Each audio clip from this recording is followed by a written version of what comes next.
మనిషి తలుచుకుంటే ఏ స్థాయికైనా ఎదగవచ్చు అనే కల నిజమైన కథ.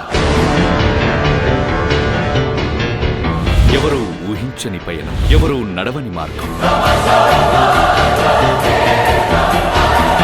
ఇది కేవలం రాజకీయ నాయకుడి ప్రస్థానం కాదు. ఇది తన ప్రజల కోసం తలవంచకుండా పోరాడిన యోధుడిగా. Telangana tiger Revanth Reddy 20 years journey of a fighter. ఒక్కనొక్కని పండబెట్టి తొక్కి పేగులు తీసి మెడలేసుకొని ఊరేగుతాం బిడ్డ ఎవడని ప్రభుత్వం మీదకి వస్తే.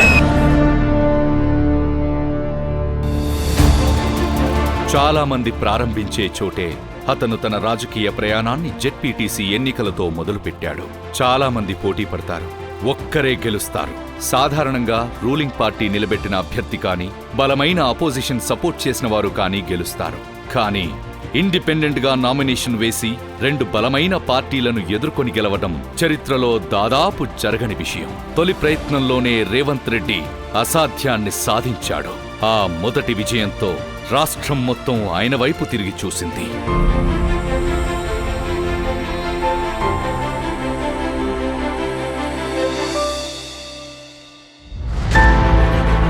తర్వాత తనకి తానే పెట్టుకున్న మరో పరీక్ష ఎమ్మెల్సీ ఎన్నికలు. మళ్లీ ఇండిపెండెంట్ గా గెలిచాడు. సాధారణంగా గెలిచిన వారు ఎంచుకునే మార్గం ఒక్కటే, పాలక పార్టీలో చేరి అధికారం పొందడం. రేవంత్ రెడ్డి పూర్తిగా వ్యతిరేక దారి ఎంచుకున్నాడు. ప్రజల వైపు నిలిచాడు. ఆ నిర్ణయం అతని సంకల్పాన్ని బయటపెట్టింది. ఆ సంకల్పం తెలంగాణ ప్రజల గుండెల్లోకి చేరింది. అప్పటి ముఖ్యమంత్రి వైఎస్ రాజశేఖర్ రెడ్డి వద్ద అందరూ పదవుల కోసం పైరవీలు చేస్తున్న కాలం. ఒక్కసారి మంత్రి అయితే చాలు అని వందలాది మంది తహతహలాడుతుంటే వైఎస్ఆర్ స్వయంగా రేవంత్ రెడ్డికి ఆఫర్ ఇచ్చాడు. అతను చిరునవ్వుతో నిరాకరించాడు. ఆ క్షణంలో నాయకుడిగా ఆయన దూరదృష్టి ఎవరికీ అర్థం కాలేదు. రాజకీయ చరిత్రలో ఎవరూ చేయని సాహసం చేశాడు. నేను ముఖ్యమంత్రి అవుతాను, ప్రజల ప్రధాన సేవకుడిగా ఉంటాను అని బహిరంగంగా ప్రకటించాడు. అత్యంత ప్రజాదరణ ఉన్న నాయకులు కూడా ధైర్యం చెయ్యని మాటలతను చెప్పాడు. చరిత్ర నిశ్శబ్దంగా చూసింది. తెలంగాణ రాష్ట్ర ఆవిర్భావం తర్వాత అసలైన యుద్ధం మొదలైంది. చరిత్ర ఎరగని పోరాటం. ఆ సమయంలో అందరూ రాజీ పడుతుంటే, అధికారం కోసం పదవుల కోసం పాకులాడుతుంటే, ఆ ఒక్కడు మాత్రం వంగలేదు, లొంగలేదు. తన వ్యక్తిగత జీవితాన్ని పణంగా పెట్టాడు. అల్లారు ముద్దుగా పెరిగిన బిడ్డ పెళ్లికి కూడా జైలు నుంచి వచ్చి కొన్ని క్షణాలు మాత్రమే గడిపిన పరిస్థితి.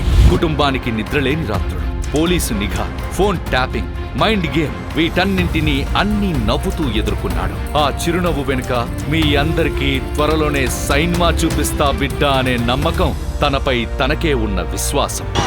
మీ కేసీఆర్ ను పొందబెడతా.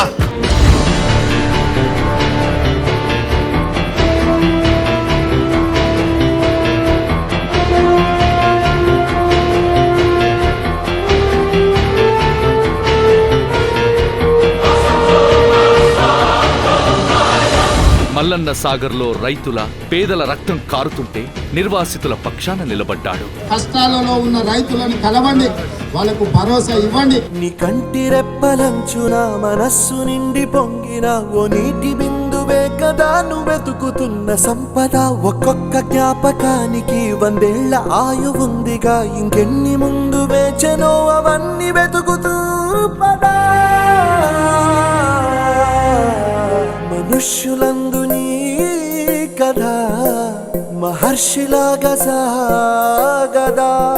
ఓటుకు నోటు కుట్రలు, ఇంటి వద్ద నిర్బంధాలు, నేరెళ్ల బాధితులు, రైతుల పాదయాత్రలు, పసుపు బోర్డు కోసం దీక్ష, మిర్చి రైతుల కోసం పోరాటం, ఎస్సీ వర్గీకరణ కోసం అసెంబ్లీ నుంచి గెంటివేయబడ్డ, డ్రోన్ కేసుల వేధింపులున్న, దొరదోపిడి వల్ల తెలంగాణకు శాశ్వత నష్టం జరుగుతుంటే ప్రజల పక్షాన నిలబడ్డాడు, కలబడ్డాడు.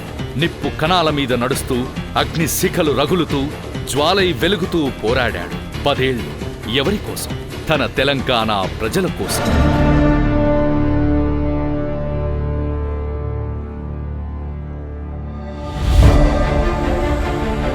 ఇలాంటి వాడు అసెంబ్లీలో ఉంటే మనకు కష్టమనుకున్నారో ఏమో. పథకం ప్రకారం కొడంగల్లో ఓడించారు. ఇక 5 ఏళ్లు రేవంత్ రెడ్డి ప్రజాప్రతినిధి కాదు అనుకున్నారు. పోరాడే యోధుడు ఓటమితో ఎందుకు కుంగిపోతాడు?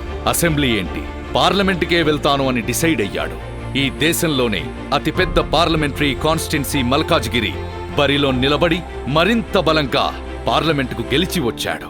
ఓటమి నేర్పిన పాఠం అతన్ని మరింత బలంగా తయారు చేసింది, ఇంకా ఎదిగేలా చేసింది.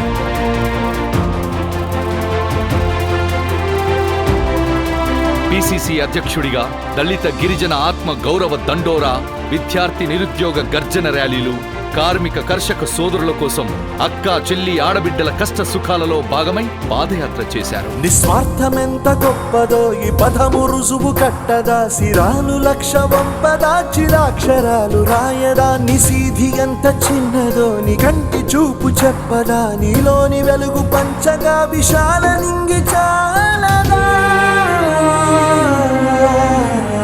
మనుష్యులందు నీ కథా మహర్షిలాగా సాగదా. అడుగడుగునా ఎన్నో కార్యక్రమాలు చేసుకుంటూ ముందుకు సాగుతున్న నాయకుడిని ప్రజలు గుర్తించారు. అతనిలో ఉన్న నిజాయితీని పరిశీలించారు, పట్టం కట్టారు. కొడంగల్ నుంచి సీఎం కుర్చీ దాకా వారిని తీసుకొచ్చింది ప్రజల ప్రేమ, అభిమానమే. యనమల రేవంత్ రెడ్డి అనే నేను ముఖ్యమంత్రి అయిన క్షణం తెలంగాణ ఊపిరి పీల్చుకుంది. ప్రగతి భవన్ ఇనుప కంచెలు బద్దలయ్యాయి. ప్రజలు స్వేచ్ఛగా శ్వాస తీసుకోగలిగారు. జయశంకర్ వంటి ఉద్యమకారుల పోరాటానికి గౌరవం దక్కింది. అందశ్రీ పాఠం మళ్లీ మోగింది. తెలంగాణ తల్లికి పట్టాభిషేకం జరిగింది. వేదికలు మారిన తెలంగాణ పట్ల ఆయన ఆవేదన, ప్రజల పట్ల కమిట్మెంట్ మాత్రం మారలేదు.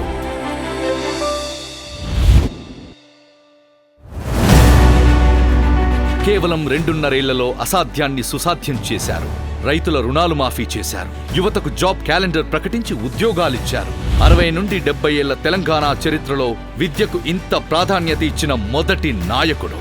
ఇది ప్రజాపాలన మాత్రమే కాదు, తెలంగాణ రైజింగ్ 2047 విజన్. 2.5 ఏళ్లలో ఇంత జరిగితే మిగతా 2.5 ఏళ్లలో ఎంత జరుగుతుందో ఊహించండి. ఒక కొత్త తరం ఎదుగుతుంది. అణిచివేత యుగాన్ని ముగించిన నాయకుడిగా చరిత్ర వారిని గుర్తుపెట్టుకుంది. ముళ్ల మార్గంలో కుట్రలు, నిఘ, ఒంటరితనం మధ్య నడిచిన నవ్వు చెదరలేదు, ధైర్యం కోల్పోలేదు, స్ఫూర్తి చెదరలేదు. తననింత స్థాయికి తీసుకొచ్చిన ప్రజల పట్ల కృతజ్ఞత వారికి ఇంధనం. ప్రజా సంక్షేమమే వారికి లక్ష్యం. పట్టుబడితే వదలని మొక్కవోని దీక్ష ఆయన సొంతం. ప్రతి మజిలీలోనూ పోరాటమే ఆశాంతం. వారి హృదయంలో ఒక్క భావన, ప్రజల రుణం తీర్చుకోవడానికి సెలవు కూడా తీసుకోకుండా సేవ చేస్తాను అని. He is the tiger of Telangana, hope and spirit of Telangana future. And Telangana పులిబిడ్డ శ్రీ అనుముల రేవంత్ రెడ్డి గారు, honourable chief minister of Telangana. 20 years journey of a fighter.